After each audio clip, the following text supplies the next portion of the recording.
அனைவருக்கும் கணித வணக்கம். இப்போ பார்க்க போகிறது 6ஆம் வகுப்புக்குரியது முதல் பருவம்.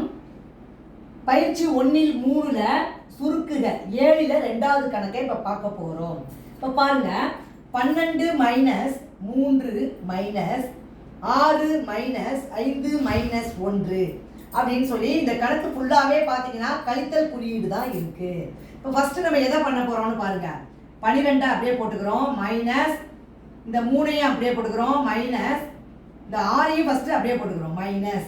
ஃபஸ்ட்டு என்ன பண்ணுறோம், முதல் ஸ்டெப்பு இதை கழிச்சிக்கிறோம். 5ல் 1 போனால் 4 போட்டுக்கிட்டோம். அடுத்த ஸ்டெப் பாருங்க, 12 அப்படியே போட்டுக்கிறோம், மைனஸ் இந்த 3 அப்படியே போட்டுக்கிறோம், மைனஸ் 6ல் 4 கழிக்கிறோம், 6ல் 4 போனால் 2.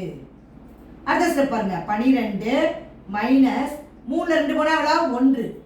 அதுக்கு அடுத்த ஸ்டெப்பு, லாஸ்ட் ஸ்டெப்பு 12ல் 1 கழிச்சு 11ன்னு போடுறோம்.